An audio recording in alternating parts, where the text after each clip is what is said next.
Bonjour et bienvenue dans cette nouvelle vidéo. Aujourd'hui, je voudrais parler de la dictature du bonheur.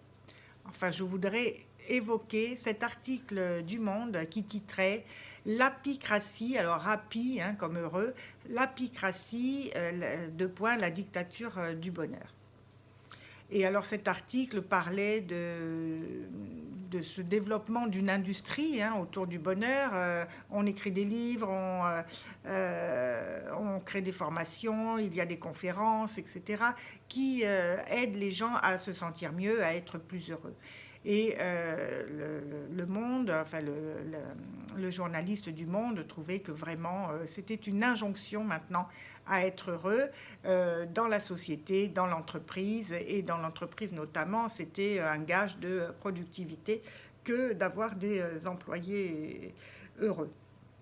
On ne dit pas employés, on dit collaborateurs. Donc d'avoir des collaborateurs et des collaboratrices heureux et heureuses. Et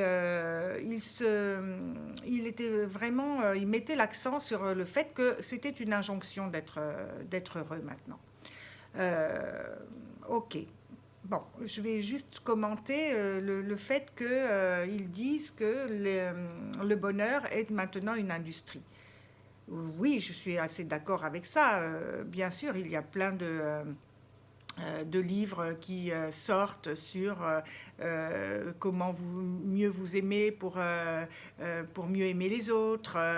Enfin, tu vois ce dont je veux parler, plein de livres de développement personnel pour se sentir mieux et pour vivre une vie plus heureuse, plus alignée avec nos valeurs, pour être vraiment qui on est, etc.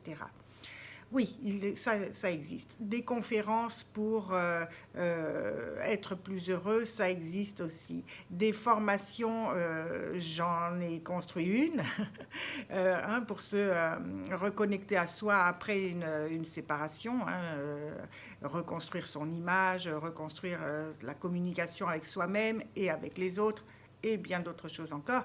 Oui, ça existe, bien sûr, les formations aussi pour être plus heureux, ça existe. Pour retrouver de la joie de vivre, déjà, dans un premier temps. Bien sûr que tout ça, ça développe une industrie, une économie. Quand on dit une industrie, voilà, une économie autour du bonheur.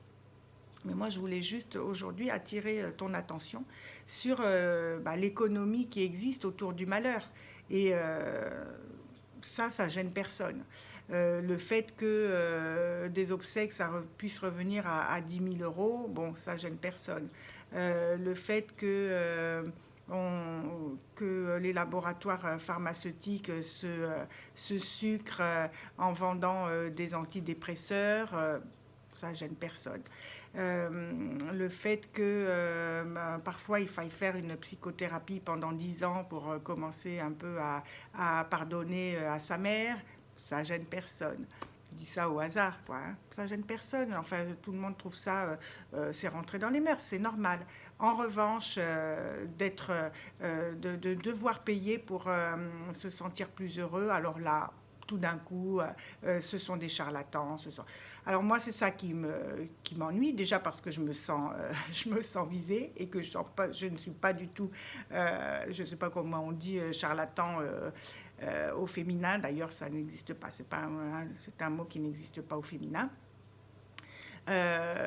Moi, je suis alignée avec mes valeurs et ce que je veux, c'est pouvoir transmettre ce que j'ai appris de la vie par mes expériences et aussi par mes diverses formations, dont ma formation de coach, qui me permet d'apporter une aide aux personnes qui sont dans la détresse, qui vivent par exemple une séparation comme je l'ai vécu moi-même et qui sont au fond du trou à l'heure actuelle.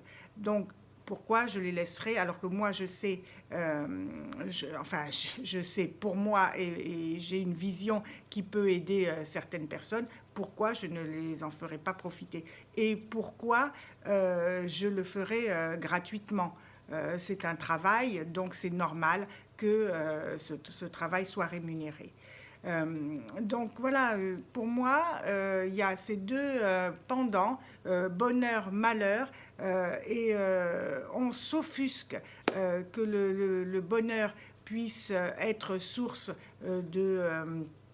d'une économie, alors que on trouve ça tout à fait normal que le malheur soit monétisé à longueur de temps. Voilà, donc c'était juste ce que je voulais dire aujourd'hui. Et puis, simplement, te donner rendez-vous demain, parce que demain, je parlerai justement de cette dictature du malheur, et je détaillerai un petit peu ce que j'en pense. On n'est pas obligé d'être heureux, mais on n'est pas obligé d'être malheureux non plus. Et une personne heureuse, elle va plus contribuer à la société, selon moi, c'est toujours ma propre vision que je te livre là.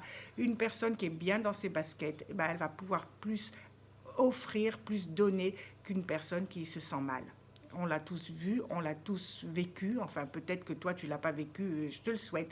Moi, j'ai vécu le fait d'être très mal et de n'être utile à personne, même pas à moi-même.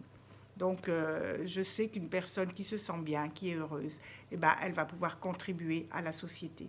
C'est ce que moi j'aime bien appeler l'écologie intérieure, un équilibre au profit de l'écologie extérieure, qui est un équilibre entre les êtres humains, un respect les uns des autres, un respect de la planète, etc.